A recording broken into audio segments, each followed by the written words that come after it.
We all make choices. But in the end, our choices make us. So choose wisely. Subscribe to It's Erik Nagel wherever podcasts are found. And leave a positive review, won't you kindly? It's Erik Nagel. And it starts now. What up, my Nagel? What up, my Nagel? What up, my Nagel? What up, my Nagel? What up, my Nagel? Talking about George R.R. Martin, not writing. Talking Marvel vs. DC, who's more exciting? Talking George Lucas's legacy, high-scoring centipede. Talking Gittles' new beef burrito recipe. Talking about Stephanie McMahon versus Sable. Talking about the Cybermen versus the Weeping Angels. Don't blink, the dialect's more deadly than you think. Talking summer ale, blueberry pale, craft beer, pouring drinks. What up, my Nagel? Deadpool 2 features Cable. Talking Funko Pop, celebrity signed a label. Talking online gaming, bitching and complaining. Talking E-Rock, kissing the feet of Matt Groening. Warner Brothers properties, Superman's a mockery. Weird Al concerts, Kevin Smith's debauchery. Rick and Morty fun zone. The Lego build team, can I have your attention? Possible Donkey Kong kill screen. What up, my Nagel? What up, my Nagel? What up, my Nagel? What up, my Nagel? Ladies and gentlemen of the universe, the next voice you hear.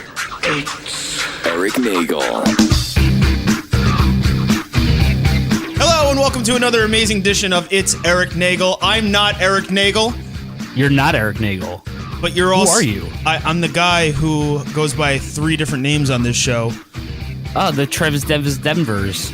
Exactly. And the funny part about all of this is we're both in the Upside Down. We are both in the Upside Down. And where is our fearless host tonight? Where is he? The show is called It's Erik Nagel with Gittles and Trevor. I'm Erik Nagel today. Yeah, I'm Trevor. And I'm Gittles. But there's no Erik Nagel, which is I'm not gonna lie. I got to start the show. You're like, you're like Brick in Anchorman when they make him be Ron, and he's just like not Ron Burgundy, and he's very confused. Where did I get a trident from? I don't even know. Yeah. So anyway, anywho, Erik is apparently stuck on a train, or he's in traffic, or he'll be here any minute. Yeah, it's one or the other, or all 3. All those things. So we're gonna be here. Welcome to another fabulous edition. Gittles, what is new with you? How have you been this week? It's been a while since I've talked to you that we're not playing Red Dead Redemption. Yeah, a whole, less than 24 hours here since we were riding horses into the sunset. You know, usually when we play Fortnite together, we're kind of a core unit. While Erik's usually just chopping down trees, me and you are calling out things. There's a guy in the hill. Oh my God, over there. We got to run away, plant a trap or something. When we're playing Red Dead, it's more or less silence. And then you're just here, I'm cooking some meat. Yeah. Yeah, I'm going to go skin some calves. I'm going to get some deer, rustle up some rabbits. It's a little more laid back pace. And because with Red Dead, there's so many little micro controls and actions you can do, we're just constantly asking each other questions. Yeah, like how the fuck to play the game. Yeah. Usually is what we're talking about. Like, oh shit, I didn't know I could stab somebody in the chest. That's a great move. I should do that more often. Yeah, and I like how that's better than, say, just lassoing them and skinning them. Apparently stabbing them gives you better quality stuff. But anyway, exactly. We'll get into Red Dead stuff with Erik because he's played it 10 times more than we have in segment 2. But since it's just me and you right now, I guess we could talk about our amazing time that we had together this week in Brooklyn. Yeah, man, you came out because you were going to the Tenacious D concert at King's Theater. How was that, by the way? It's everything you told me it was going to be. So King's Theater is an old movie theater. And what I can only imagine is the movie theater for the richest of the rich because of all the fine detail in the ceiling and all the nice, not leather, but like, I don't even know what kind of cloth and material it was. No, I don't know what it was, but it was so soft and comfortable. And and like I just melted into the seat, and I just felt like I should be sitting there holding one of those little mini binoculars with a stick to watch the stage, or I felt like one of the two old men from the Muppets. Like that's kind of where my seats were. Like I was on the side over there looking down on the stage. So here I am in like the classiest place to see what I think is a show that will also be classy. But then I realize I'm seeing Tenacious D, and then within the first 3 seconds, there's nothing but cartoon penises and vaginas all over the front of the stage, because they what they did is they started the show with a video.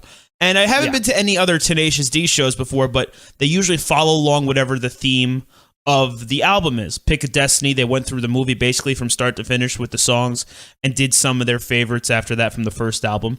Same thing with Rise of the Phoenix. They started with Rise of the Phoenix, went through that. But what I wasn't aware of, I was just pumped to see Tenacious D for the first time, is that they have a new album coming out called Post-Apocalyptica. Or Post-Apocalyptico. I'm sorry. And it's basically one step up from stick figures. The whole thing is a cartoon, but it's drawn by like a 4-year-old. All right. Like, is there like and there's a full album with it. It's not just like a video. It's not out yet. It's coming out soon. I forgot the release date, but yeah, it's the whole album follows the story, and they voice the cartoon. And, you know, they say like 4 lines and it goes right into another song. But it's all about kind of the world ending and how they survive and land in a place. There's a vagina monster. I don't want to give too much away. Well, it sounds pretty cool, man. So, like, did they have a good stage show? Because I would imagine that Tenacious D would have, like, really good production. Like, you said there was, like, some video and stuff, but, like, were there, like, puppets or anything like that? Because, like, every time I've seen Gwar, there's, like, giant, like, you know, set pieces and shit. I don't know what Tenacious D is like. No, the funny thing is they had a screen down, but not like a curtain, but it looked like a screen, but superimposed on it, projected on it was like a curtain. So it made sense with the theater. And then when the show started, the curtain went away and you just saw the cartoon. And then anytime a song started, the screen stayed there, but like it went kind of like sheer so you could see through it. And they were behind it, dancing and singing behind it. It was just the two of them. You kind of saw the band, but not really. You just knew there was a band behind them. And they were dancing and moving behind it. But every time the song ended, then it faded back to color and back to the video. So like it was really cool how they, you know, kind of intertwined in and out of the video and the songs. And then after hanging out with you beforehand, it got to a point where I could tell this was going to be a long song. So me and my buddy ran to the bathroom, came back just in time as the screen was coming up, and they just bolted right into Rise of the Phoenix. That's awesome. And then it just continued to go from there. They really only did like 2 songs from there. And the funny thing is what I didn't realize is Rise of the Phoenix was 6 years ago. Dude, I was just thinking about that, like their first album, like that had like, you know, like Fuck Her Gently and stuff like that on it. Yeah. And like that was what, 2003, 2002? Like that was so long ago. It's crazy. Rise of the Phoenix was 6 years ago. 6 years before that was the Pick of Destiny, they said.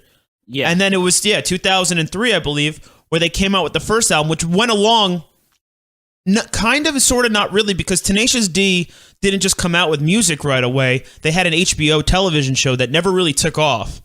Oh, did they? I did not know that. Yeah. It started on HBO, and it kind of followed the music. Again, each episode went along with one of their songs. They're basically a band that never made it, and they're playing this local club, and their songs never, you know, they sing the whole thing. They do this big production value, and at the end, it's usually just like one hooker in the back going. So the show. What was the name of the show? I think it was just called Tenacious D, actually. Interesting. I have to look it up. It's kind of hard to find, too, because, again, it didn't take off. It didn't do well at all. But people afterwards, like, this is kind of, you know, the internet, YouTube. Before, we were just watching cat videos all day. It was hard to find the songs after that because they never really recorded or put an album out. So since they did that, and there was one song that everyone was really like yelling for, which was Tribute, they recorded a music video, put the album together, and put it out, and it was a huge success when it came. Oh yeah, they had a show. It was from like early 2000, like 2000 it was. Yeah, there was a big break between the show and the actual album. First episode was 1997. Wow, look at that. Yeah, huge. Had no idea. Huge break. Because in that time too, you know, they were both actors. They both were kind of focusing on their acting career, but they both also loved music and metal. So this was their attempt at a TV show, and it didn't go anywhere. But then people Jack Black was on like Mr. Show, which was on HBO at the time also. So he like was already in the door there, and he was already kind of doing like that kind of a character on Mr. Show, like a music guy. He would come out and sing and like do like musical numbers. So like maybe that's how he got his thing picked up there. Yeah, maybe it was his version of a spinoff.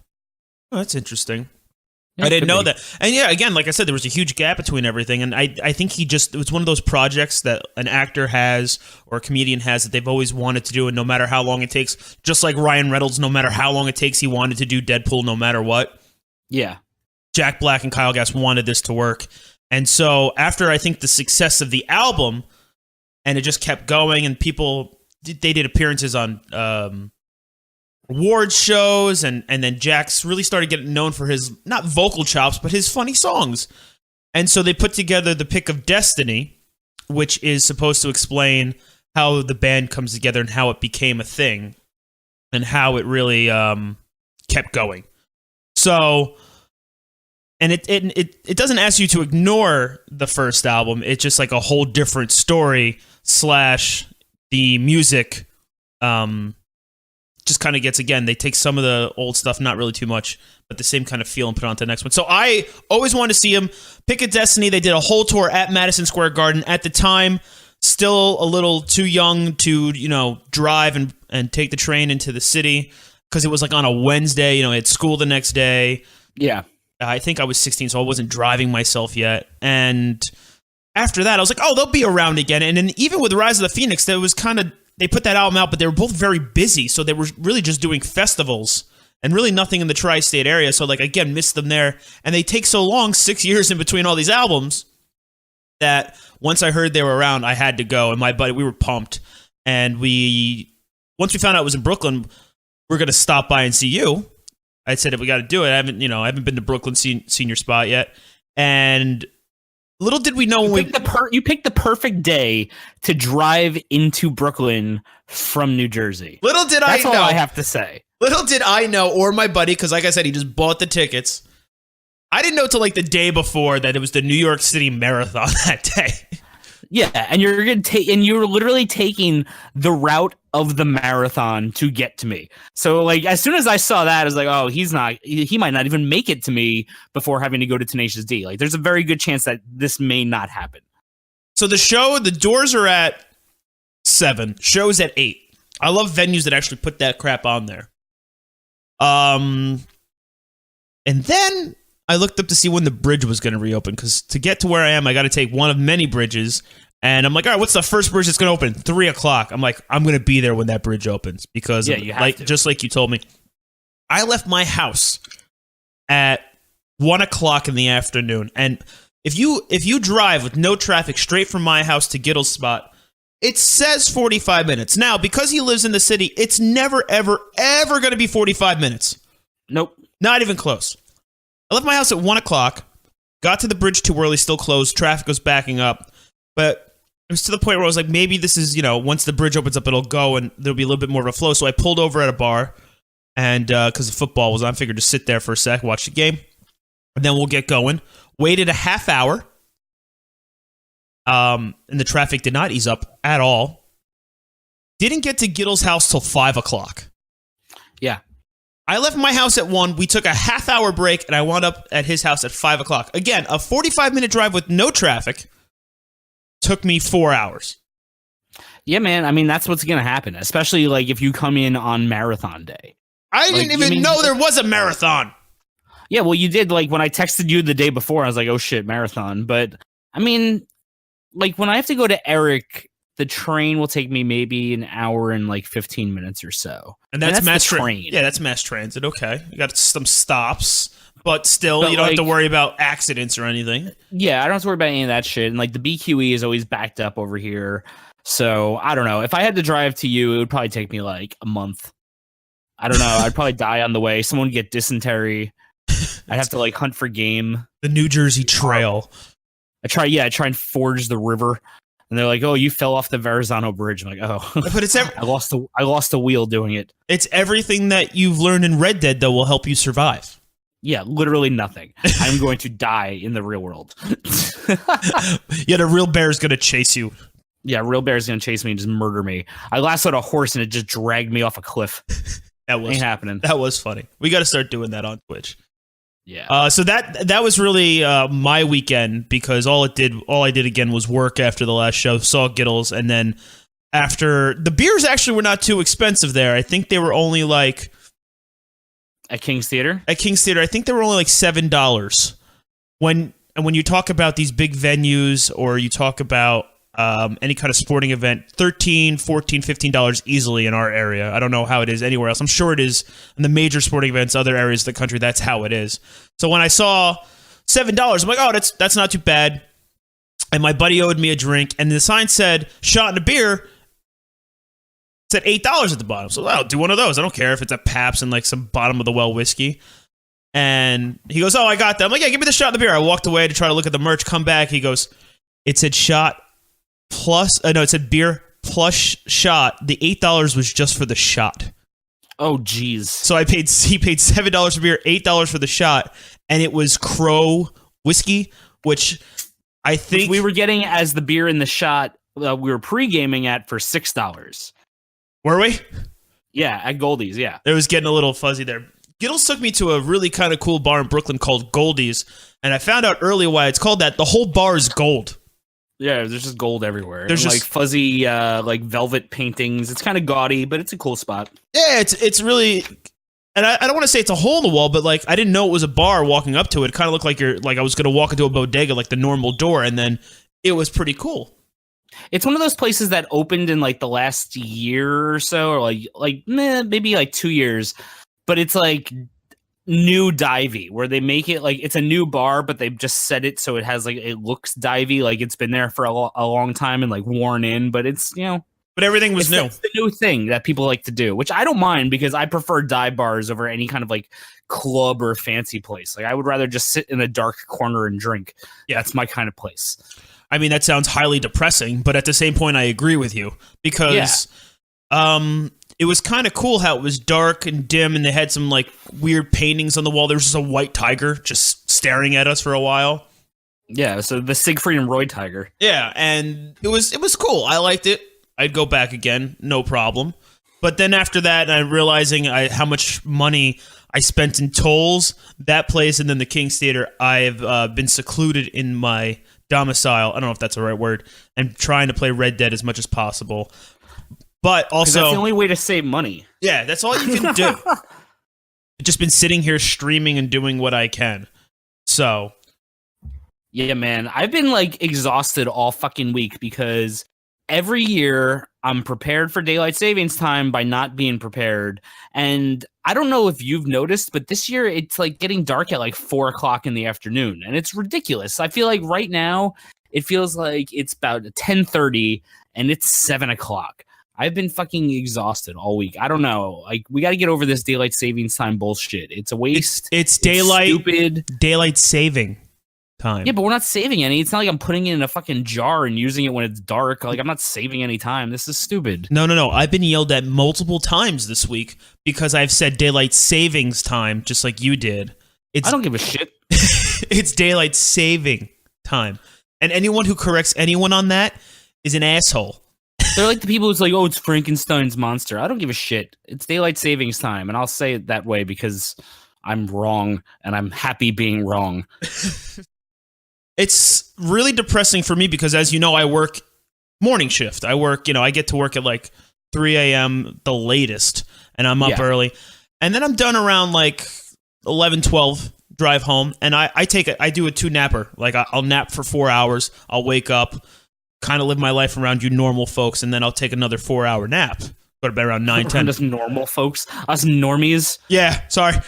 But now with this whole turning the clocks back bullshit, I wake up at like 4:30 and it's already pitch black outside. And I'm like, this sucks. I'm just depressed. It's like 30 days a night for you. Like, you're just going to go outside and just vampires are going to be ripping you to shreds. It's terrible because when I wake up now at like 4, that's my beginning of day. Like, I get more rest that way, so it's kind of like my morning, and it's dark. So majority of the time that I am outside in the world, it's dark out. When I'm at work and I'm in the building, it's sunny out. And maybe the 6 blocks I have to walk to my car is when I get to enjoy the sun. Besides that, drive straight home, go to sleep. So this is, I'm over it. I don't even know why it exists anymore. It's outdated. It's useless. It's stupid. It needs to go. Like, I don't know why it just keeps getting harder every year, but it's like, it sucks. I hate it. It's absolutely terrible. I feel like such an old man yells at clock. Like, why do you keep messing with my clocks? What's wrong with my clocks? It's always time. It was time now. Gotta set it back. And then in a couple months, we'll just fuck it. We'll skip it forward. Hey, at least we're kind of like keeping to the tradition of complaining about something like Eric would. So. Oh, this is exactly what Eric would do. And then he'd be like, you know what I need to do now? Punch a small child. Because that's me. I'm Erik Nagel, and I hate children. Can we quote you on that? You can. That is a direct Erik Nagel quote. He says it to me all the time. Like, sometimes he'll just text me and be like, hey, Gittles, guess what? I'm like, what? He's like, I hate children. I'm like, I know, Eric. I know.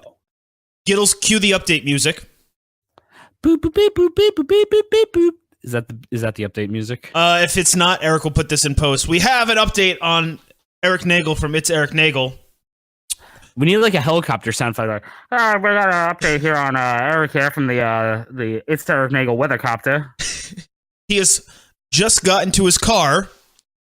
He says, if we haven't started already, we should start. Oh my God. You know what's going to be great? I say when he shows up, we just go, and that's a wrap. That's what we should do. We just stop the show. Exactly. We're going to go to break as soon as he gets here. That's what we should do. We're going to go right to break. It's going to be great. To continue on with the theme of Eric, some consumer updates. Pringles has come out with a limited edition holiday chip can combination. So what is this? Is it like peppermint bark Pringles, or we got like pumpkin spice Pringles? What holiday? What's the theme? Like, fill me in here. Like, I'm a nobody. I don't know any of this shit. Tell me. I believe they did this last year as well. This year, once again, for Thanksgiving, they are putting out turkey chips, stuffing chips, pumpkin pie chips. That's boring. Well, like, I don't get it. Well, besides boring, are you really like, does a turkey chip sound appetizing to you? They're just, they're just taking like turkey bouillon, like soup stock, and just sprinkling it on chips. Like, that's all they're doing. Like, I don't buy that. I mean, pumpkin pie makes sense. I don't know how I feel about it. Like, whatever. I mean, I guess it's better than like cranberry. Like, they could have done cranberry flavored. That would have been pretty shitty. Or like, I mean, that makes more sense than potatoes, but they're already potatoes, so. Yeah, I mean, the taste though might sound a little bit more like appetizing. I don't know. Like the same thing. It's like the same thing like those Lay's chips that like Eric gets that have the. It's like, oh, it's the street cart flavor, or this is like the chicken and waffles flavor, or this is the sausage and biscuits flavor, and they never taste anything even remotely close to their flavor. Like, I've never had one. I was like, oh yeah, that's like eating a banh mi sandwich. Like, nope, it's just like, oh, that's just like a potato chip, and it has some salt on it and some chicken stock, and like, nah. I don't know. I don't like these seasonal things. Well, they gotta mix it up if they're gonna try. I don't know. Here's the thing too: you could not get them in the stores. So where do you get them? You have to go to kelloggstore.com, and here's the other thing. It sounds so bad. Like, I wouldn't specially order it. I wouldn't seek it out. You not only did you have to seek it out, you can't just buy one of them. You have to buy all three. You know what this sounds like? This sounds like they couldn't get anyone at the stores to buy it, so they're like just shipping it directly to you. Like, you're now the guy in the Frito-Lay truck who pulls up and brings all the snacks, and they're just going to drive it right to your house. But here, we couldn't get rid of these things. You take the Pringles. There's some pumpkin pie. There's all this bullshit. Just eat it. I don't know. Maybe if you crumbled up the stuffing Pringles and mixed it into actual stuffing and put it in that might be good. Or make a crust out of the pumpkin pie Pringles and then put a real pumpkin pie in it. Like, that might be pretty cool. See, but as a chef, all of that makes sense for you. Yeah, because that's all I think to do when I see a product. I'm like, how do I coat something else in this, and then I just take it and I throw it in the food processor, and that's what happens. That's why we have to get you on Master Chef or Chopped, because that sounds good to me. Chopped, I think you would kill it at Chopped. I feel like I could do good on Chopped. I don't know about like Master Chef. That sounds like a commitment. And I get yelled at by Gordon Ramsay, fisherman. Like, I don't know. I would just like to see you shut him down with a pun. Like, yeah, he would just try and say something, and I'd be like, he'd be like, you got to sharpen your knife skills. I'd be like, you got to sharpen your wit. Then he'd be like, what? And then he would just stab me in the chest like Red Dead. You have to go to kelloggstore.com to get these Pringles. Limited edition, like I said, turkey, stuffing, and pumpkin pie, and they weren't even the full cans. They were the snack size like cans. Those little like the snack size? Ugh. So like, it's, how many did they make? They probably only made like 6 cans of each, and they're like, you know what? I bet Trevor and Dever would like these. Let's send him an email telling him he has to order it directly through us. That's why I forwarded that email to the consumer, and you can check him out on Instagram. Plug. So did Eric buy them? No, I'm not sure. I talked to him about it last night, and they went on sale yesterday. So I talked to him about it. I said, dude, go try to get them. Like, it'd be perfect for the consumer. He goes, yeah, I got to look into that. Woke up this morning, was going through my daily news topics. People are outraged. Outraged, Gittles. Outraged at what? It sold out within 41 minutes. Holy shit. 41 minutes, they were completely sold out of all these Pringles that they made just for this Thanksgiving run. Like, they're completely out, and they said they're not going to make any more. That's crazy. So not only did you have to buy all 3, they're only the snack size, you had 41 freaking minutes. It sold out quicker than I was going to say some shitty pop artist, but they do sell out quick. But that's not even like one potato. Like, how many potatoes do you think are in a can of Pringles? I'm going to say half a potato is in one entire can of Pringles. Like a normal size can? Yeah, like a normal size can. So this is like a one. It's probably like, if there's 3 of them stacked up, it's probably the size of like a normal can. So it's still probably like 1 potato's worth. Okay. Yeah. No. So like, how much are you really getting? Like, how much does it cost? $14.99. What? For the 3 snack size cans. This is some bullshit. This is like that fucking, when you don't know what to get someone for the holidays and they have like the men's spa gift pack and it's got like the shampoo, the deodorant, it's got all 3, but you have to buy all 3 and it's $14.99. That's what this is, but it's for potato chips. Exactly. And people are going to give these as gifts. That's the funny thing too. And it's clearly going to say Thanksgiving on it. Like, I'd buy this for Eric. You know what I'd do? I would buy it for someone, but I would just shake the whole can up before I give it to them. And just crumble all the Pringles. Like, have you ever done that? Have you ever bought a can of Pringles and just shook the whole thing up? Yeah, that's not bad. I've never done that. Like, that seems like it would be really mean to do to somebody. But, like, you could also do it. I'm a shitty person, but, like, I've done that one. Again, I've wanted to use it as toppings. I like a good potato chip topping, yeah. Yeah, you can make your own shake and bake with Pringles. You crush it up, shake it on your pork, and then you bake it. It's pretty good. I mean, I've done that with fish. I do that with, I'll buy like cornflakes, not Frosted Flakes, regular cornflakes, and then bread chicken in it and fry it. It's fucking delicious. Yeah, Takis. You know what Takis are? Oh yeah, I know Takis. That is just salt. I food process that and cover the chicken in it. Yo, I finished like half a bag of like the snack size thing of Takis. So like basically the equivalent of the Pringles mini cans of Takis. And I thought my mouth was going to bleed from how much salt and lime is on them. But also they're fucking delicious. And I want to eat them all. But there's just, it's so much. So much MSG. It's crazy. I take them and I use them as like, you ever see the movie Matilda? Remember when she only used to take 1 chocolate at the end of the day? I'd have like 2 Takis and be satisfied. Ugh, that's weird. I was talking to someone about Matilda earlier. Now you brought up Matilda. Why does this shit happen to me? Because Danny. See, this is how I know I'm in the Matrix, and it's all fucked up. Like, what are the odds I'd have 2 Matilda references in one day as a 37-year-old man? This is fucking weird. And not one of them has to deal with Danny DeVito? No, not one of them.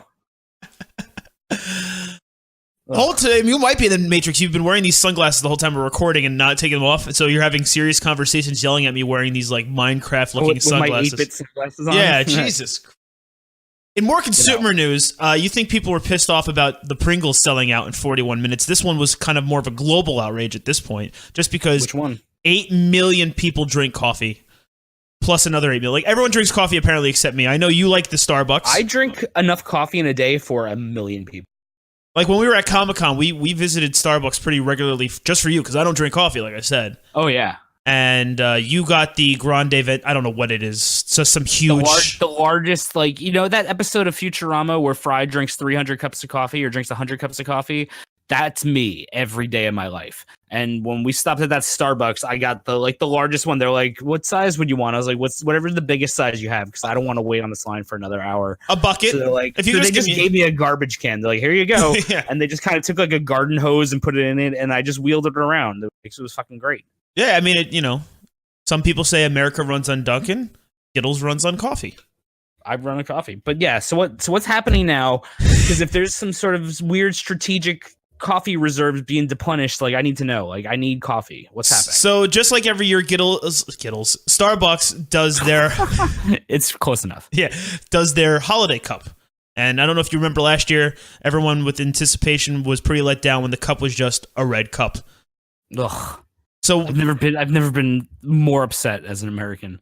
The thing that people like about the holiday cup is it's reusable. And you can bring it to Starbucks anytime after you get it, and you get 50% off a grande holiday drink. So as long as you're getting one of their special holiday drinks in a grande size, because that's the size of the cup, yeah, you get 50 cents off. Within the first 41 minutes, they sold out everywhere. Jesus. Of the free holiday cup. The cup was free as long as you were buying a cup of coffee that day. You get the free cup. 41 minutes to an hour at all the Starbucks that had these cups, they were absolutely 100% gone. And people were outraged. Because it's the people that were there at 5 a.m. when they first opened who were just trying to catch the bus to work or going someplace. It was gone before the normal person went out to get coffee. The normal soccer mom that was going out to get coffee. You know who was buying it?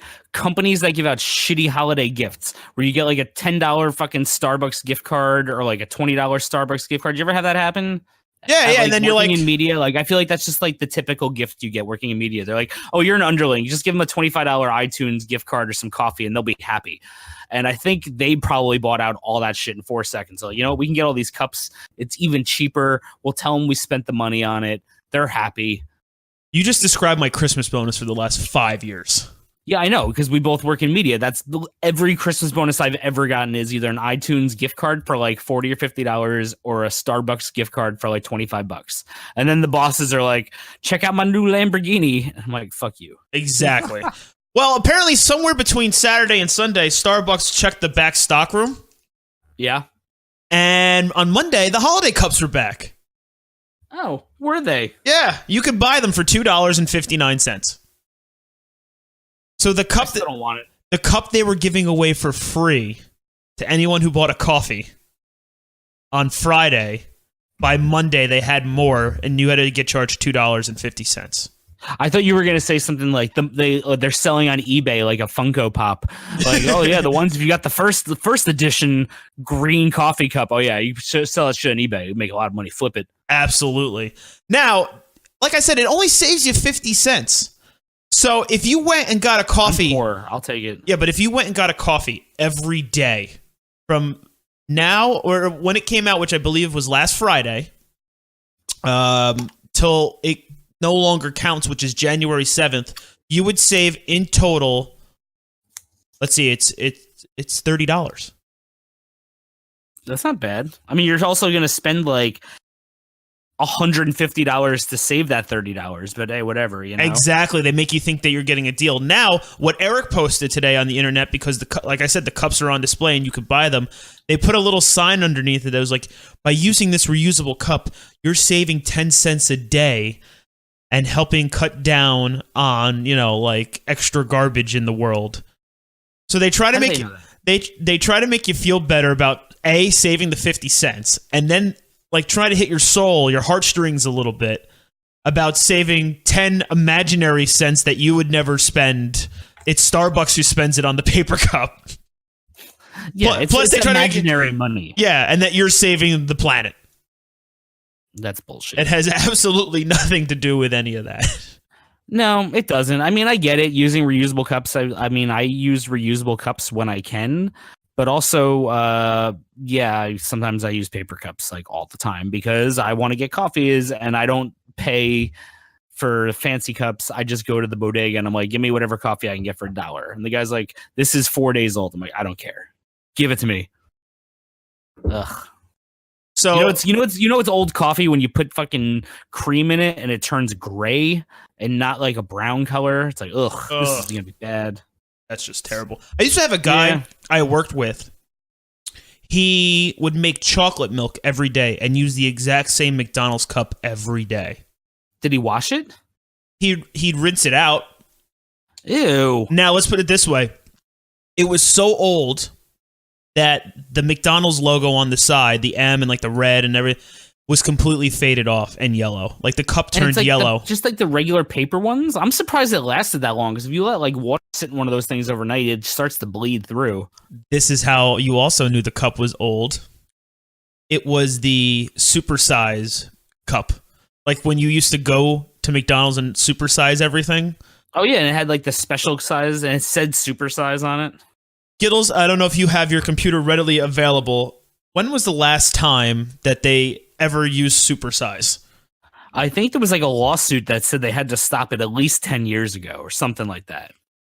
So that cup, that person, I recently stopped working with him about 2 years ago.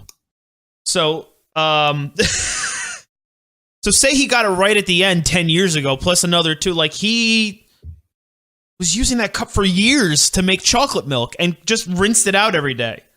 But I mean, if it's like a plastic cup, like whatever, that's reusable. If it was like a paper cup, like that's fucking crazy. Gittles, the cup turned yellow. Like he never used soap. He just rinsed it out every day.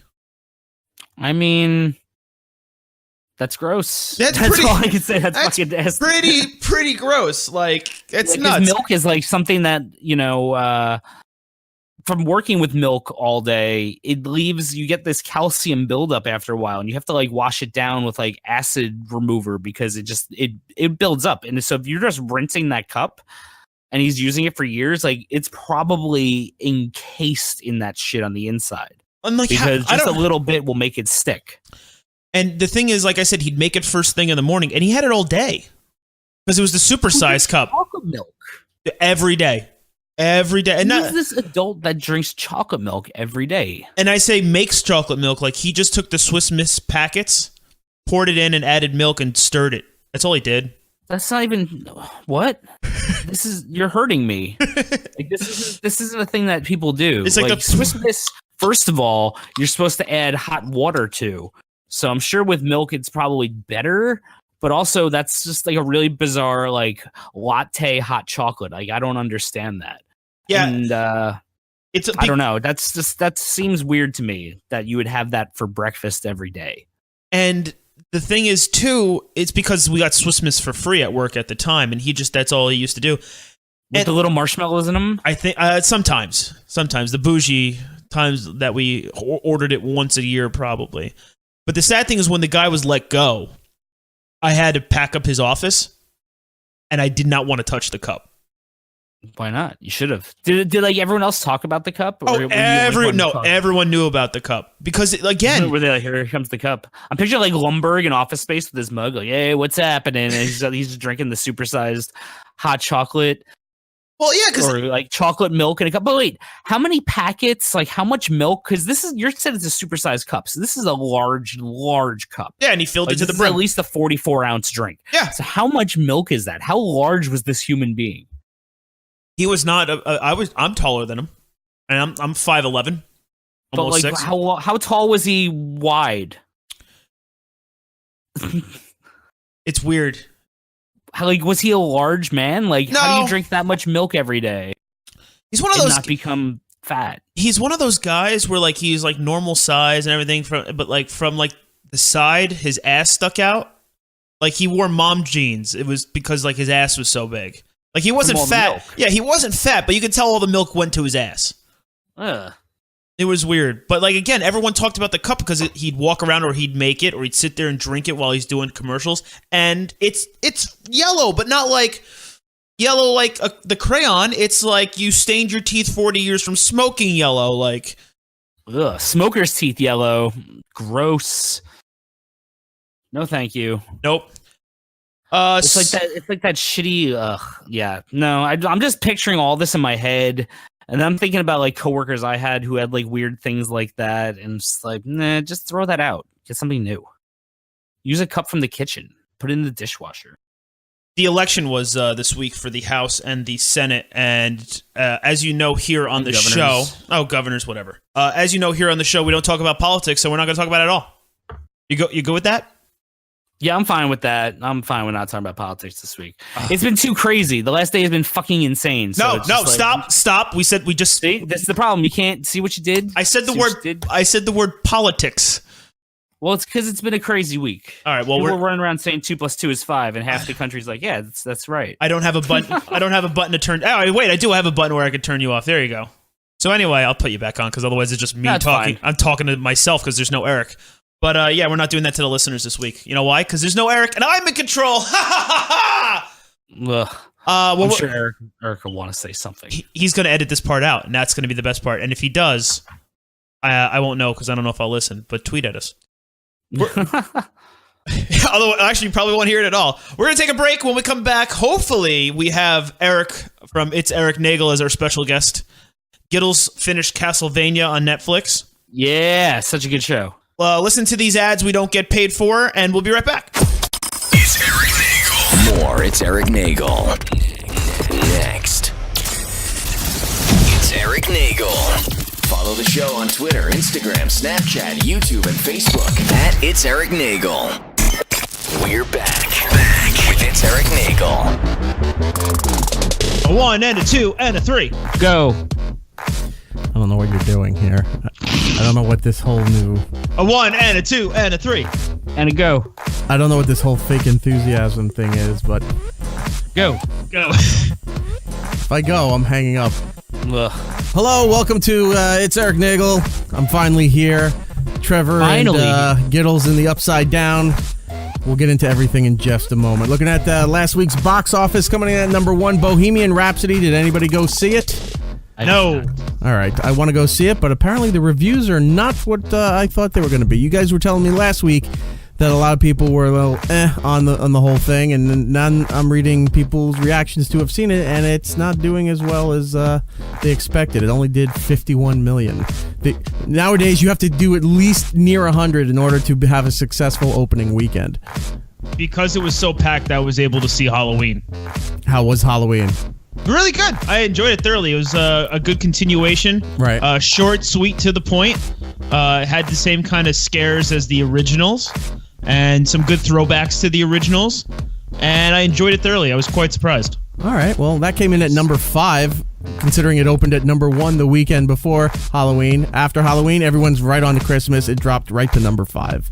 But at number 2, Disney's The Nutcracker and the Four Realms, first Christmas movie of the season. Right there at number 2. Number 3, Nobody's Fool. Number 4, Stars Burns. Stars Burns. Wow, Simpsons on the mind. And number 5, obviously, Halloween. His cheaper Mexican equivalent. Senor Spielbergo. Yeah. A Star Burns. Muy bueno. So there you go for the box office. What's coming out this weekend? The front runner, The Grinch, the second Christmas movie of the season, which, by the way, it's a brand new animation. It's not like the Jim Carrey one. I know people like the Jim Carrey one. I didn't really enjoy it, but I'm looking forward to the animated one. It's executive produced by Scott Mosier, Kevin Smith's long-term business partner, film partner, is now his name's all over this big project, so I want to go see that. Another addition to this one's called Girl in the Spider's Web, to the Girl in the with the Dragon Tattoo series, which I still have to watch. I have both the Swedish and the American versions. Have not watched either one of them. I got to watch. I've never seen any of them. I hear good things. I just it's not my thing. It looks scary. And then next weekend is the big get for Fantastic Beasts 2, which is in the Harry Potter universe. And where to find them? And where to at find the theaters. Well, I don't think this one is called Where to Find Them. I think Which we found them. Called Fantastic Beasts in the Beast Zone. I think it's We Found Them. Run. That's what it's called. Also coming out in DVDs, some interesting stuff. I want to see Incredibles 2. Finally, it's out, so now I didn't go to the theater and see it. Christopher Robin, which looked like a good remake or an adaptation of the Winnie the Pooh stories, and then Black Klansman. Yep. Have you seen that? Pretty good. No, but I do. I want to see it. All right. I haven't seen it. A bunch of my friends saw it and said it was pretty good. I definitely want to see that. Enough on that. We got some TV stuff we can get into in just a second. But what did I miss in segment 1? What did you guys talk about? What'd you do? We were wondering where you were. I was stuck on the highway. A car caught on fire and was in the center of the only bridge to get where I needed to go. So I was just sitting in traffic watching them put out a car on fire. Why was the car on fire? I don't know. Did you get out and help? No. Was it the whole car or just like under the hood? Was the whole thing just inflamed? Dude, like, what was going on? I tried to snag some photos of it as I was driving past it. A little blur. Well, this one's pretty good. I'll send it over to you. But the car is complete charcoal. It is just destroyed. Yeah, look at that. Yeah, that'll happen when your car catches fire. Yeah, usually. I don't know what happens when you're driving, especially when you're over a bridge, that your car just goes up in flames. I mean, it's just like spontaneous human combustion. Like, you don't know what happens. You just like one day you're sitting there watching TV, next thing you explode. Same thing happens to your car, man. So it's you're spontaneous, and then boom. Spontaneous automotive combustion. Yeah, exactly. They usually issue recalls when it happens, but I don't know. I think that car just exploded. So the combustion engine combusted is what you're saying. It combustible. So it lived up to its name. Okay. I don't know. I don't know why cars catch fire. I'm assuming it's like the engine overheats, not enough oil. Usually it's electrical, right? Maybe. I don't know. I don't know. It's got a lot of gas in it. That probably has something to do with it too. Remember that one time we were going up to Buffalo, Gittles, and the car broke? the engine block cracked, and the oil mixed in with the fuel and started burning. Yeah, and it was shooting black smoke right out the back of the car, and we wound up having to leave the car in Buffalo and head back to Long Island. It wasn't even like Buffalo; it was like Rochester, like where we ended up having to leave it because we didn't even make it to Buffalo. Oh, I thought we were up near Buffalo. Well, we were on our way to Buffalo. Yeah, I thought we were up there. But, like, it broke down, and then we had to put everyone in my truck. Right. So we had like 7 people across. You had a Japanese lap. truck, which was tiny. What was it? No, I had a Toyota 4Runner. Yeah. Japanese. It was tiny because I had the rest of the band equipment in the trunk, too, and I had to cram 7 more people into it. It only has 5 seats if you're lucky. Right, people were laying on people's laps, and yeah, it was really packed. Yeah, I don't know how my car made it. And like I got decent mileage with that much weight in it too, which was kind of nice. Hey, it could have been worse. Your car could have caught fire. Yeah, it could have caught fire. Could have, would have, should have, didn't. Almost. It tried. It died right as Gittles pulled up in front of his house. It was like enough, dead. All dead. Done. So what did you guys talk about for a segment? Segment 1 was Where's Eric? Then I visited Gittles in Brooklyn. We talked about that. What'd you do? You don't have to explain the whole thing to me. Just give me the headline. What did you do there? Concert? I went to go see Tenacious D at the King's Theater in Brooklyn. It was quite amazing. We went over the whole show from start to finish. I wish I liked them. I've tried many times in the last, how long have they been around? 20-something years? 1997. All right. So, yeah, 20 years. I've tried many times to like their stuff, and I just couldn't get into it. I don't know why. I know they're good musicians. I know they're very beloved, but I just could not get into it. And you're a Weird Al guy. I feel like you'd like the comedy aspect of it, like Stephen Lynch, like that kind of like comedy stuff. It's jokey. I mean, I'm actually kind of annoyed about this. How do you not like Tenacious D? I just don't. I think first of all, I hate the fans that call it the D. I don't like that. Who calls it that? I've heard people call them the D. It's the D, man. Yeah, no, I get the D. And I've met, like, we on the O&A show, we had Jack Black and Kyle Gass on, and they were very nice, but I just never got into their whole over dramatic, Dungeons and Dragons fantasy performance with the rock music kind of stuff. I don't know. I should like it, but I just don't. You don't like rock operas? Yeah, not really. You're really going to dislike my band then when you come see them in 2 weeks. What? Beer, motorcycle, whatever it's called? It's motorcycle, beer, and that's the song, Eric. Well, we need to play that song on here, by the way, because I've seen people quoting that to me, and I realized I have not heard the song, so I need to... I had 4 boxes of CDs here when you visited. I went to hand you one. But you didn't. And you snuffed me. No, I didn't snuff you. You didn't give me one. I forgot. Yeah. No, he gave it to you, and you said, thanks for the coaster. And then you put your beer on it. Send me the. Do you have a digital version of it? Send me that. I want to check it out. I just said I have 4 boxes. If I was digital, I'd be really screwed with the money. I don't care about the CDs. I just want send me the digital. Can you put one in your computer and the CDDB will be like, this is Trevor's band, cheesecake, buttercups, or whatever they're called. He puts it in the computer. It shoots it right out. Yeah. And says no. It's like, no, thank you. I will work on that for you. Send it to me. We'll do it as a bonus time, and we'll play the song. Got it. Yeah, beer, motorcycle. No, the motorcycles are first. Over the Rainbow Bridge, something like that. Then we did an update about where you were. Okay. Then we talked about Pringles, Starbucks, and weird coworkers who hold on to cups for too long. Starbucks. I went and looked. I went and looked at that. Like, I saw it the other day, and then I remember Trevor telling me that it was a big deal that people wanted these free cups from Starbucks. I saw them, I had no idea, and then I looked at it today, and now they're all priced out, like $3 for this, $2 for this, $1 for the plastic straw to go with the cup thing, and it says, but you'll save 10 cents on every future purchase. It's like, what's the incentive of this if you're only saving 10 cents? Why are you spending all this money? And then I realized, it's a waste management kind of thing. It's trying to save the earth, and I said, yeah, I don't care that much. I'll spend the extra money rather than have if it was, half price drinks, I might have gotten the cup, but save 10 cents, not worth my time. That's my thought on it. I know you've already discussed it, but I'm just inserting my opinion here. Oh, you just basically inserted that you hate the earth. Yeah, I don't really care. Like, if I see stuff on the ground, I'll pick it up and put it in a garbage can. I'm not like totally insensitive. He's not a monster. Yeah, I'm not a monster, but I'm not going to go, adopt a highway and help out. I'm not. No. Why not? Can't. You could adopt a highway, and then it could get older and be like, I learned it from watching you, Dad. Be like, I'm not even your real dad. I'm not even a highway. And then I'm going to abandon the highway on the highway. And then you're going to ride that highway all night long. I was working to get a Tom Cochran joke in there. Yeah, I was trying since the traffic car thing. I was trying to figure out I was going to go more with he adopts a highway, and that's where cars explode, but Tom Cochran was the way to go. Way to be, just state the obvious instead of trying to be clever, Trevor. Not clever, Trevor. Clever Trevor. Not clever, Trevor. New name, hashtag. Oh, can we have like a hashtag of him like poking his head through the thing like the raptors in Jurassic Park? It's like clever Trevor, and then it's like not clever Trevor.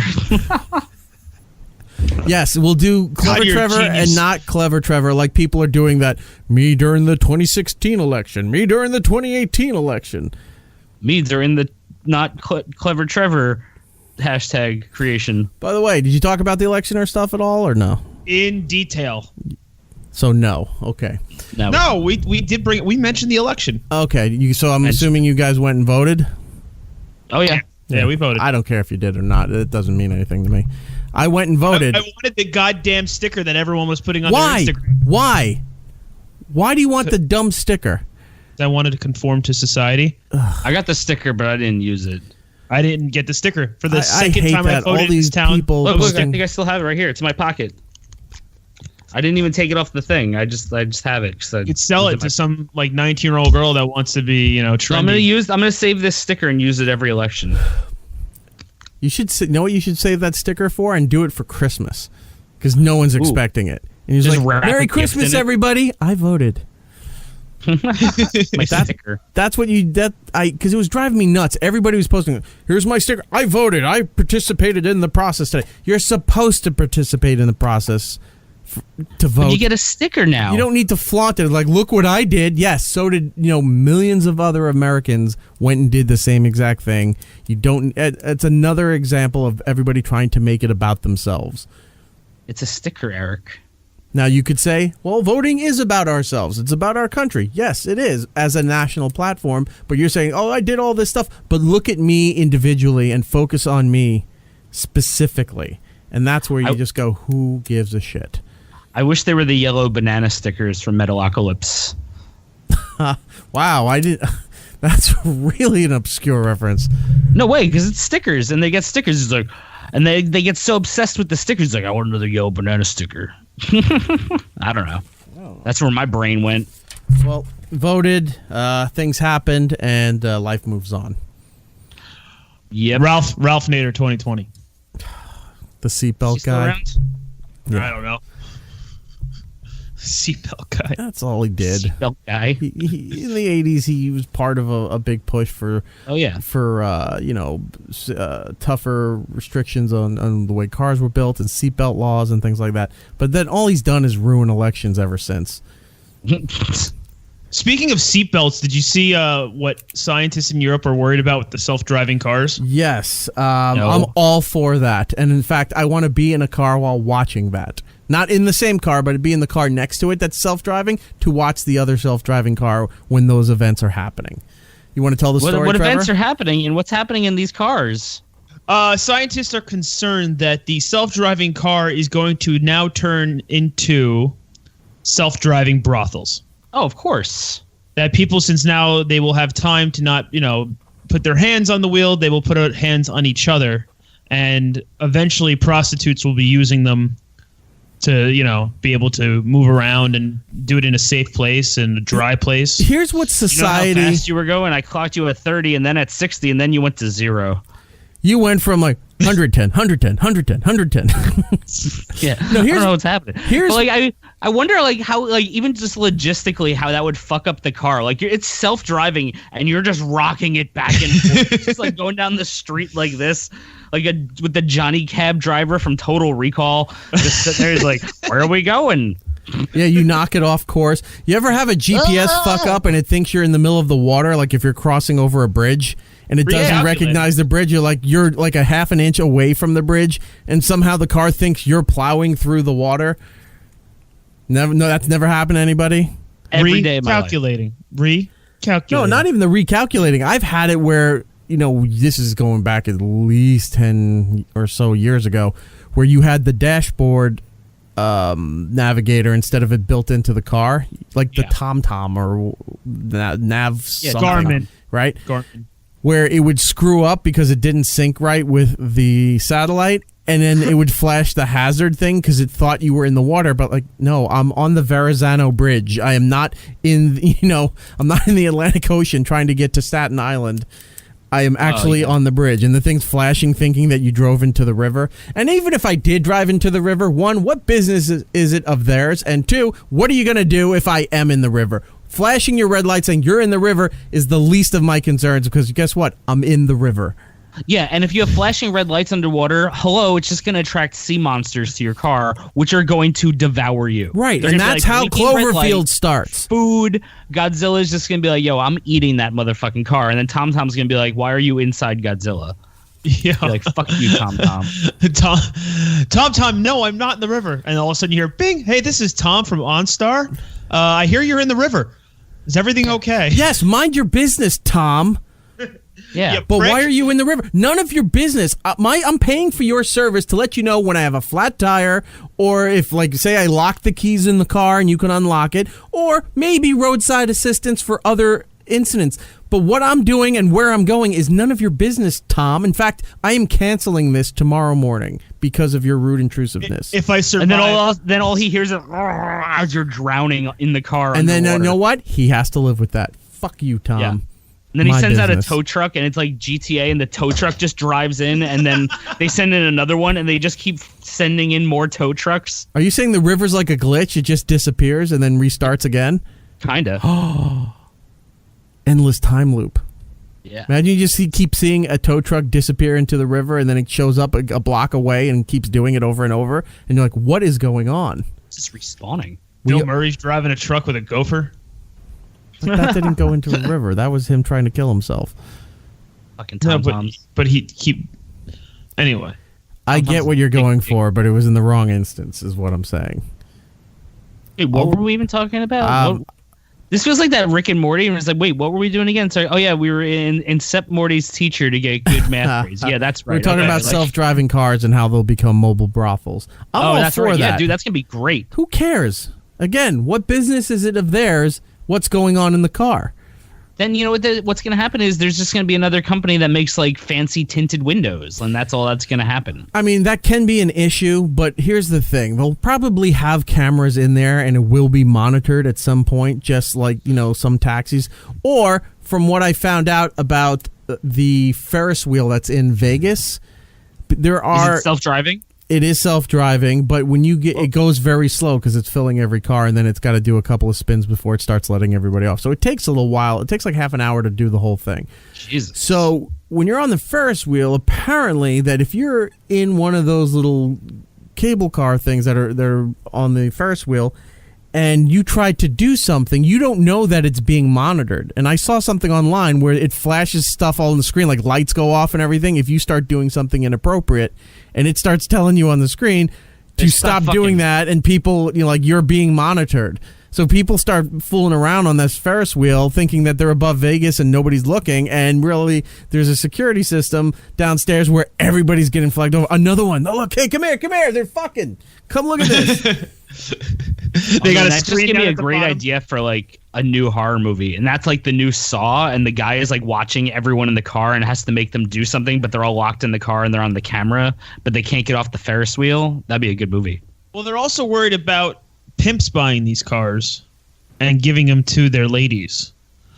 So like that way, it's not like That's a taxi. still the brothel. What do they care? The car companies are making their money. Who cares who has them? That voids the warranty. Of what? Yeah, too many you stains can't have on the sex seat? in the car? Do you know how many cars warranties have been, voided over the history of time with people fucking in cars? Yeah, lots of Volkswagens. Plenty of Volkswagens. You mean an uncomfortable space?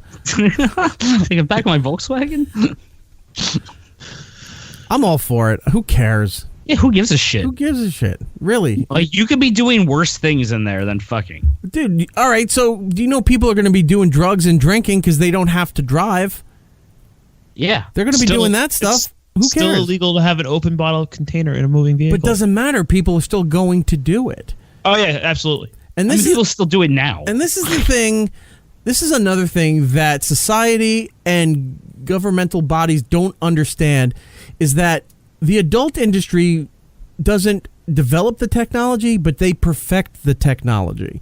So whenever you have new technology coming out, when they're afraid, it's going to be used for brothels, yeah, let them. Because guess what? You get great technological advances when the adult industry is involved with whatever it is. Like, I know, man.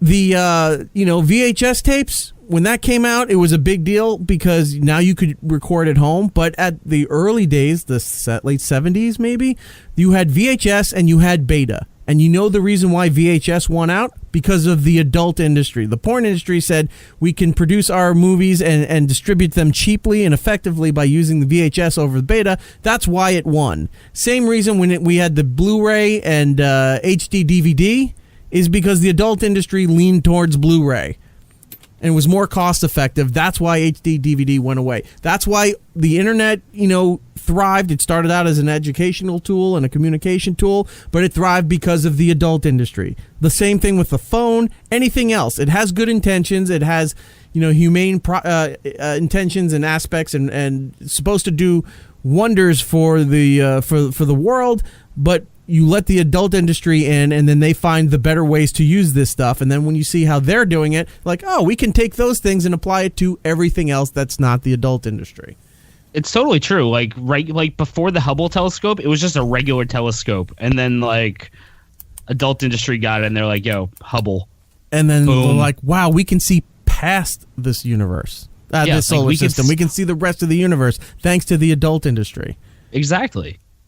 That's how technological advances happen. And thanks we need a better way to look at Uranus. And thanks to the adult industry, they discovered that thing that was coming around the sun. Did you see that? That they think is an alien probe? The alien turd probe thing? Yeah, I saw that. I think it was cool. I prefer to think of it as we're in the alternate universe where the Enterprise didn't succeed time travel going around the sun, like in Star Trek 4. That's the remains of the front part of the Starship Enterprise. So, are we going to, talk to the whales and shit now? Or, the whales going to help us? See, that's the thing, because they failed on their mission. So they're not here to retrieve the whales from our time to take it back to the future. They failed. So we're seeing the carcass of the USS Enterprise that is heading our way. It's returning home. I hope so. Yeah.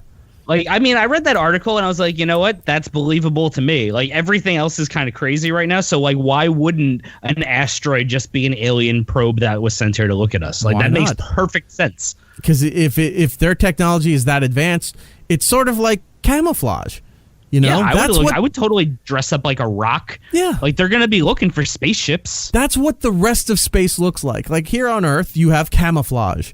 You know, you have desert camouflage. You have the regular standard green camouflage for jungles and forests and what have you. And that's so you blend in. So what else? What's in the rest of space? They're not fully developed, fine-looking planets. It's all broken rock that's just gray and, you know, chemically destroyed or burnt from heat passing near stars and other things. So let's like disguise the probe. We have the technology, make it look like a rock, and just shoot it out into space. The only reason the only reason they're paying attention to it is because it came around the sun, and then it made a sharp left and said, "Hey, I'm going this way towards us." Yeah. If had it not turned, they would never have noticed it nor cared about it. Yeah, it's pretty cool. I hope like there's some way they figure out what it was. I mean, it's like the perfect way to disguise it because, like I said, I mean, they're not going to be looking for like. Our idea of spaceships from movies are like these things with light bulbs and shit. Like, they're not going to fly interstellar to, like, check us out and use light bulbs. Like, they're going to fucking hide like a rock. That's what you do. That's what, like, octopus do. Or octopi, rather. That's what, like, a squid does. So that's what we have to look for. I want to get up one morning and walk out my front door and then not notice as I'm like, maybe I'm getting the garbage cans, and then I just happen to look up because everybody else around the town is going a little crazy, and I look up and there's just, you know, a flying saucer that's covering half the city. It's always worked out well for the inhabitants of those cities in the movies. That's what I've learned. Well, New York was destroyed. But the thing is, the dog will always survive, so Monty will make it. Monty will make it, and let's see. No, I'm not in the military, so I'm not going to make it. You're not making it, not at all. Monty will You're survive, going to be the though. guy who's still broadcasting like while this is all happening. You know what I mean? And you'd be like, I'm Erik Nagel, and I'm still here. If anyone could hear me out there, blah, blah, blah, the aliens are here. I'll be the dumb friend that, you know, when she went to the top of that building in L.A. to welcome the aliens and they just shot the beam to destroy them. I hope they bring back Elvis. Yeah. I'll be that guy. I'll be sitting out there, you know, with a microphone broadcasting to nobody. And then I get wiped out by a land wave from the beam that shot into the city and starts rolling through the countryside. Yeah, it's going to be kind of cool. Well, as long as you know. Well, you got to go somehow, and if you can go in some kind of style, then why not? I want to go in a brothel car. Yeah, brothel car. You were in a brothel car when the aliens attacked. Yeah. If you gotta go. And then here's the messed up part. Trevor survives. He's one of the few survivors, and they want him to tell the world his story, and he refuses to do it because he doesn't want people to know he was in a brothel car. One of the biggest moments in the history of man. He's the only one who survived. Who's he going to tell his story to, Eric? He's one of the few that survived. If what? He's one of the few that survived. Okay, so like, how many are surviving here? Because you got to remember, in ID4, they took out the major cities, but they didn't take out the countryside. So like, they took out LA, they took out New York, DC, but you still had the whole center of the country still unaffected. You know? Yeah, it's true. What are they gonna do with all that corn? And like all those vegetables. You want to know what they're gonna do with all that corn? Fuel for the brothel cars. Oh, huzzah, shit! Huzzah! Everything works out in the end. There we go. See, it all comes up. It's happening.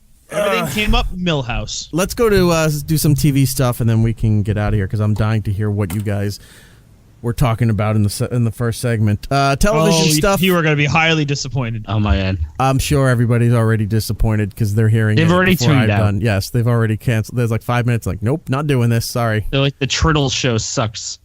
The Triddle show. Yeah, Triddles. Because it's Gittles and Trevor. Triddles.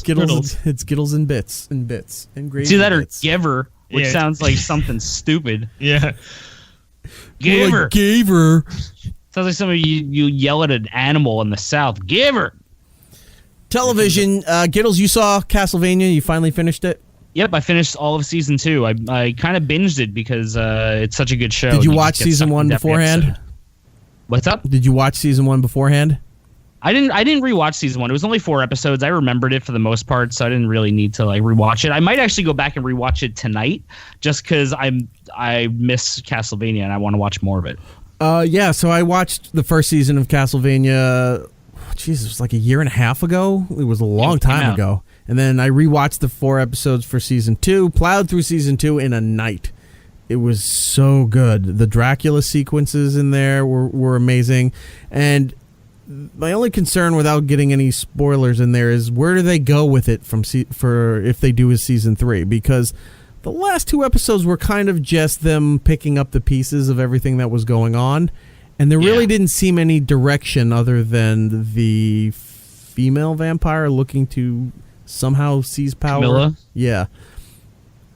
I don't know. I think that's going to be what they're going to have to figure out. But they set up a lot of different storylines. I mean, they have, it's Trevor Belmont? It's Trevor Belmont, which is from the 3rd Castlevania game.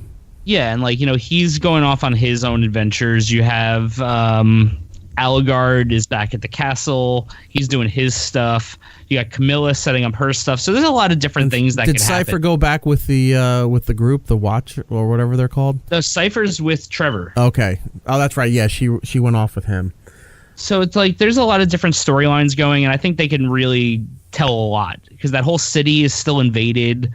Like there's a lot of shit that's still going on.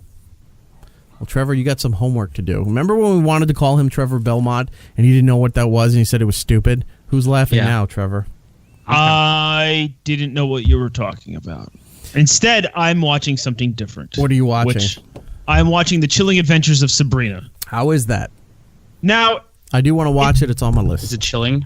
It's very good. I actually like it. The first episode, it's one of those things like, I like the first episode. You're kind of taking everything with a grain of salt because you still don't know what's up with it. Right. Because it looks very Stranger Thing-ish / Buffy the Vampire Slayer? It's kind of got that same feel. Say Coffee the Vampire Slayer? That's the spinoff. Ooh. It's kind of got the same feel. Actually, it's not the spinoff. That was product endorsement. That was merchandising. It's like, if you like Buffy's official coffee the Vampire Slayer. Chock full of blood. There you go. Blood is and you really don't know just raspberry what time. jam. Oh. Go ahead. I'm sorry. Go ahead. You don't know like if it's taking place in modern times or if it's old because all the cars are old and kind of like the style what everyone's wearing is kind of old. So you're thinking like, all right, maybe this is taking place like kind of like a Stranger Times time frame. Like it's not today's modern time. Things. What'd I say? You said Stranger Times. Did you mix Stranger Things and medieval times together? Dude, I was just saying, like, a fucking gladiator thing where people battle, like, D&D monsters. Fuck yeah, I am into that. That would be so awesome. Like, next we have the Destroyer versus the Beholders. Brrr. He's got, like, 18 eyeballs just paralyzing everyone in the crowd and casting poison spells. Yeah, I'm sold. It's very dark. People's... it's not that happy-go-lucky Melissa Joan Hart version at all. Okay. But just now, like, I'm on episode 5. There's 10 episodes. It's getting better each episode. But we just saw a cell phone, so now I'm thinking it is modern time. So you got to take everything with a grain of salt and just enjoy it for what it is. So far, I'm hooked on it. I can't wait to finish the rest of the season. So probably by next episode, I'll have everything done. Cool. All right. Well, I do want to watch that. Real quick, I'll give my analysis. I finally have come to a conclusion with Doctor Who for season 11 with the female doctor. She's okay. I have no problem with her, really. They make her a little bit weak, which I don't like, because the doctor was always very headstrong, very stubborn, but very righteous in his ideals and his execution of things, and he could be very dark, and he could be very... he could be like the greatest person in the world. Here, she's always seems a bit clumsy and confused, and she's always like begging her friends to help her and be a part of this thing. They're not companions this year because apparently that's I don't know if that's degrading or whatever, belittling. kind of term, but now they're her friends, and she's always like getting lonely that her friends aren't leaving. The Doctor never needed anybody. The Doctor never wanted to travel with anybody, and every time there's a new Doctor or new companions, the Doctor is a bit of a dick for a while until he warms up to the person, and then you see their relationship develop, whether it's like a fatherly type of role, a friend brother role, maybe a will they won't they kind of romantic role. You don't know, but here now she just comes off a little bit desperate to have friends, which is totally different from what the Doctor is. They barely use the TARDIS, which is one of the main things that deals with Doctor Who. They barely use that, and it's just now they work in pop music to this thing where they never had. It was always like The Simpsons. The Simpsons had unique numbers and Alf Clausen's orchestral score to fit everything that they did. That's what they had. They used to have the orchestras doing the music for Doctor Who for whatever the scenario was. Now they're mixing in pop music, and there's way too many current day references. Like, they keep mentioning iPhones and all these other things, and like the Doctor never gave a shit about modern technology. Like, he'd always laugh at it because it was always ancient to him. But now they're like, oh, it's like your cell phone. It's like this. It's like that. Like, they keep trying to bring in this millennial kind of base to it, which I think is just really, you kind of look at it and you just go, ugh. You're kind of just shaking your head like, I know what they're doing, but there's no need to do this. Sometimes you don't need to just put stuff in there because you can. Sometimes you just can just... I'm not saying you can't adapt with the times, but you don't need to throw things in there just because you can throw things into it. And it's weird to feel that the show's 55 years old, and now I feel like maybe I'm kind of growing past the franchise.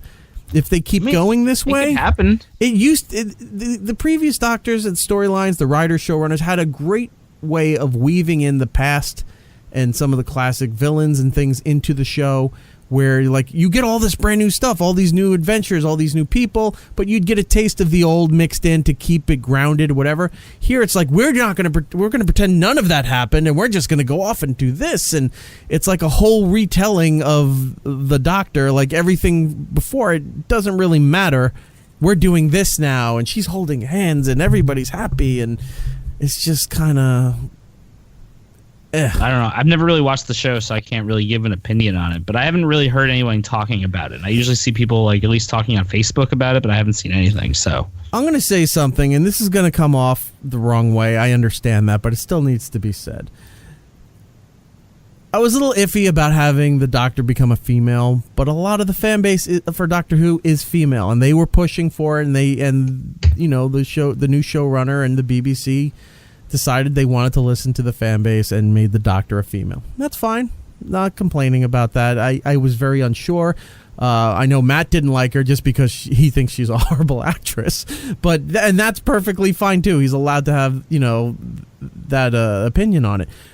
But they bring her in, they do all this stuff, and I'm giving it a chance. I'm really trying to find everything in there to like this, because I don't want to just come off as like I hate it because it's a girl kind of thing. But I'm starting to think that, all this push for women stuff and females should be all these characters and that's fine if that you have those opportunities and you can do it, great. But I don't think females like female leads in things.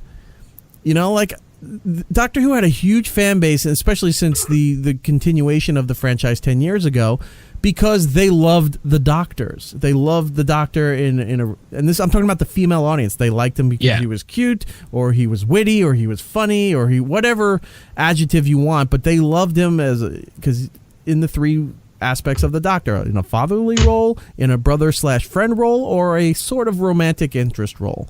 And then they pushed to get, the female should do this and females there. But you're right, there's no buzz. I don't see a whole hell of a lot of stuff online like you used to do with the male Doctors, because women love to talk about the guy Doctors. And I don't see it as much. I don't know. I think, like, to be fair, though, like, I haven't seen buzz about any TV shows recently on anything. So it's like, I don't know if people just aren't talking about stuff, or it's just like... That's possible, too. I just don't know, because I haven't seen people talking about anything. Like, Rick left The Walking Dead this week. No one's talking about it. Well, we just saw the news that they're going to make Walking Dead movies starring with Rick. So he's going to be back Was it the end of 2019? I think was the first movie. Well, I knew they were going to cop out on him dying on the show. I knew that. Right. I knew that like he wasn't going to die. And I just think it's stupid that they're doing all this movies, and then they said there's going to be a Breaking Bad movie now. It's like, you don't need to make a Breaking Bad movie. Like, just stop with it. Like, I understand the AMC, like the M stands for movies, right? But like, you don't have to turn all your shows into movies. Like, get a new success. Like, stop trying to milk everything until it's dead, and just move on. Right. That could be true too, because you're right. I wonder if people are watching TV. The numbers show it, but I wonder if they're just not into talking about it anymore as they used to. Yeah, and I don't know. And the thing too with like the female doctor, it could just be like, if you're saying like it's the music and stuff, it could just be bad writing. Like, do they have new writers on the shows? New it's showrunners? All brand new. Like, it's the brand new showrunner, and the guy who's running the show. If you don't know his body of work, he did that show Broadchurch. The British version and the American version of it. Who Jodie Whittaker was on Broadchurch. Also David Tennant, the 10th Doctor, the most popular Doctor of the modern era, were both on that show. And yeah, he took over as the showrunner. They had all new writers. They had all new direction. And one of his negotiation things was that he insisted that he wouldn't do it unless he could make the Doctor a female. Yeah. So that was part of the deal, and that's what they did. And it's all new everything. And whenever they bring in new people, I understand you get your sea legs. That first season can be a little tricky. I'm gonna chalk it up to being that way. But like they did a Rosa Parks episode, and it was her preventing the past from being changed instead of changing stuff for the better. And that just came off like a Quantum Leap episode. It didn't really feel like a Doctor Who story or scenario, especially the way it was written, the way the characters reacted. It didn't feel anything like Doctor Who. There's been 2 episodes out of the 6 that have aired so far that have felt like Doctor Who episodes. But I think the character comes off very weak. Like, okay, she's brainy and what have you, but I don't think she's got the wit down for the Doctor yet. I don't think she's developed the dark side, which is one of the attractions to Doctor Who, that he can be a real dick when he needs to be evil and or righteous or vindictive or whatever. And they haven't shown that. It sounds like the writers just aren't up to par yet for it, maybe. Yeah. Or just don't see that the previous seasons of Doctor Who is like what they wanted to follow, and maybe they want to just try and forge their own path, and they're just like, we're just going to do this, and if it doesn't work, they'll go back to what works. They'll always go back to that well of what they know works if this doesn't. Yeah. I think the real numbers come down to not just the viewing, but it's also the merchandising, because that's a big thing for the BBC is the merchandising. And if the merchandising isn't doing well, then they really, which is a weird thing, because in America it's the exact opposite. You could have your ratings through the roof, if you're making millions of dollars of merch, great. But if you're not, okay, well, the ratings are still through the roof. We can charge for ad dollars. Yeah. BBC. Yeah, I feel like the merch is like bonus on American shows. Like, it's like, oh shit, they like this and they want to buy a shirt for it? Sweet, awesome. Yeah, you want a hit show, you want high ratings, you want high advertising dollars, you want merchandise for that show, and then the final goal is syndication for those things. So you can sell it for syndication so you can make even more money off the same product. BBC's not really that way, it doesn't seem. It seems like they value the ratings, but I think other things are in play too in order to justify whether they renew things or what funding shows get or what have you. We'll see how the merchandising does, especially going into Christmas. If Doctor Who stuff isn't going through the roof, then they may have to reconsider what they're doing for the next season. And a couple other things. One, now they're saying that there may not be a Doctor Who season next year because of whatever reason. So it's going to be 2020 before you see season 2, and that's not good for a new Doctor. You went through a huge gap, 9 months to get to this spot, and now you're going to wait a year before you come back to revisit it. That's not going to help. And also the tradition of Doctor Who having a Christmas episode. There was always an episode that aired on Christmas that was somewhat Christmas-based. And they said, I think we ran out of stories for Christmas, which I don't see how that's possible. The main story doesn't have to be Christmas, but you can throw it into the setting. Like, there's some aspects of Christmas into that. They're like, we're going to do it on New Year's instead. It just seems to make more sense. It's like, you're just changing things for the sake of changing things, and that doesn't always mean good. No, it doesn't. But people are always going to try new things, and I know. Like I said, if it fails, they'll go back. They'll definitely go back. It's too big of a property to have one of the biggest out. properties in the world as far as the entertainment business goes. Yeah. There's a lot of people that are like, oh, I've kind of heard of Doctor Who, or I've never heard of Doctor Who, and that's fine. But you got to think outside of America. It's a huge international property. Oh, yeah. There's too much money for the BBC to leave on the table for them just to cater to fan service. So I don't know what they're going to do, but it's kind of losing me this season. I'll still follow it, but I really just have not had any enthusiasm. What season is it technically? Technically, because they brought it back about 2005. They brought it back. It was on hiatus for a long time. So this is technically season 11 for the modern portion of the series, but they continued the Doctor story. They didn't reboot it in the sense of they're starting all over with the first Doctor. When they brought it back, it was with the 9th Doctor, and then they've gone on through there. So it could be season 40 whatever if you're going by that number, but as the modern era, it's season 11. Because there's only been how many episodes? 3 episodes? Of this 4 season, episodes. 6. Oh, 6. 6. I was just looking up the ratings on... Yeah, if you can find anything on that. And well, it started off like the UK viewers for the first episode, which was October 7th. Yeah. The first episode had almost 11 million viewers, and the second episode had 9 million viewers. The third episode had 8.4. All right, those aren't bad numbers. And then the fourth episode had 8.2, so it's definitely like a drop off. Right. So I don't know. We'll see. We didn't talk. Trevor had to bounce, but we didn't do the Adam Sandler special. I saw it. Trevor saw it. Did you see it? Oh yeah, I saw it. We talked about it last week. Oh, that's right, you did. Really good. You guys did see it good. before me. I forgot. I thank you for the recommendation. I was impressed. It feels very much like a perfect bookend to his CDs. That's what I'm saying. It's very much like old school Adam Sandler. Yeah. Like some little bits here and there, but mostly just jokey songs that are kind of funny, and like sometimes they're quick, sometimes they're longer songs, but they're pretty good. It's very childish, but it's very funny. It's not just, and it's not like super offensive. It's not super disgusting or any of that stuff.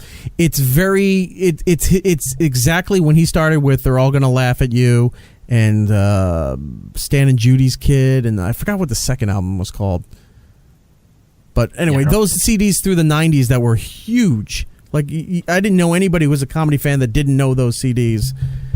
Singing Lunch Lady Land or doing the Fatty McGee bit or Toll Booth Willie. And when I saw the whole special... Fuck me in the goat ass. Fuck you fucking hard on! Yeah, oh, exactly. Toll Booth Willie. Yeah, so watching the special, I was like, oh my God, they're segmented. It's not a stand-up special per se. There's little stories he tells. There's songs that he does. The whole thing is solid front to back. It's really good. Like I said, my only issue was like the editing on it. 'Cause the editing was just really weird how it just... Every song, it would jump between venues and sets. So like it was very jarring, but... Right. I just didn't like that stylistic choice, but other than that, I liked it. I thought like I said, the Chris Farley song was really nice at the end. The song to his wife that turned over into a thank you to the audience for all the years. Yeah, which was the song from The Wedding Singer, but he just like updated it. Right. But yeah, it was a good special. I didn't expect it to be that good, so when everyone was telling me it was good, I was very skeptical. Right. Because the movies and stuff he puts out are not as good as his stand-up. Like, it's just not. Like, Happy Madison, like, they have a couple of good ones here. Like, Grandma's Boy is good. I've never saw that one. You never saw Grandma's Boy? No. I'll have to watch that one. And then he has a bunch on Netflix that I haven't seen yet. I got to catch up and watch so those. many movies. He just keeps making them. He had an 8-picture deal with Netflix. Yeah. So that that's what he was focusing on the last several years. So I got to catch up and watch some of them. I actually really enjoyed Don't Mess with the Zohan. I think it's a really stupid movie, but it's really funny. Like, he's in that. I saw that, but I remember the trailer where he goes to kick a guy, or he's holding a guy with both hands, and then a foot shows up and smacks him across the face or something. Yeah. It's pretty funny. It's worth a watch. Like, there's a scene where there's a guy getting away in a boat, and he jumps in the water, and he's just like swimming like a dolphin and like flopping out of the. It's pretty funny. Okay, I'll have to add that to the list of movies I've never watched. Yeah. But yeah, it's a good special. It's worth it. Yeah. I think that's it for today. You guys did a good job. I'm hoping. I haven't heard the first segment. I think it's bearable. Okay. That should be the title of the episode. It's ... bearable. Will do. And by that music, that means it's plug time, and then we have to go. Trevor left, so BTG Trevor on, I don't know, social media somewhere. I think those are his names. I don't know. Not plugging his Twitch thing. Yeah, I think it's BTG Rocks. Oh, we never even Xbox talked about Red Dead Redemption. We may have to do a little special. Oh, maybe we'll do a little one-off where we just talk about Red Dead. Yeah, we can do that. We can do that. Talk about all the misadventures we get into. Yeah, we could do a short version, a short special where we just talk about our experiences with Red Dead. That'll be a lot of fun. All right, so look forward to that. We'll get that going. Gittles, what do you have? Gittle based on the Twitter, Instagram, and Xbox Live, and that's pretty much it for me. Not much else going on right now. All right, for me, it's eRock Radio across the board, but more importantly, the show. It's Erik Nagel across the board on social media. Like us on Facebook, and subscribe to us on YouTube. If you want to leave a call to be used on a future show, 651-SMITHERS. That's 651-764-8437. And a thank you before we go to my pal Brian Johnson of Tell 'em Steve Dave. Go over and sign up for their Patreon. You know him from AMC's Comic Book Men, Kevin Smith movies. He's a gentleman and a scholar. He sent me over this special print, and Which is awesome. It's the final scene of Camp Krusty, where all the kids are on a bus going to Tijuana. The happiest place on earth. It is. Isn't that amazing? It's numbered. Yeah. It's a numbered special print. It's called a GICLEE. Gickly? Limited edition Gickly. A limited edition Gittles featuring Krusty campers enjoying their time in Tijuana. Each number, whatever. So thank you very much, Brian Johnson. Go over to Tell 'em Steve Dave, subscribe to the podcast, subscribe to their Patreon, and tell them you're doing so because us at It's Erik Nagel told you to do that. Okay. Until the next time, everybody, be excellent to each other and have a wonderful time. You sure about that? No, I'm not really sure about that, but have a good time. All right. All the time. We'll be seeing you. It's Erik Nagel. Yes, we will. We'll keep it down. Oh, we're driving down the highway now, and we're trying to keep it down. Alas, we're out of time. Follow It's Erik Nagel on Twitter, Facebook, and Instagram. For ways to listen to the show, go to itseriknagel.com. And remember to tell 2 friends, so they can tell 2 friends. And those 2 friends can tell 2 friends. Well, you know what we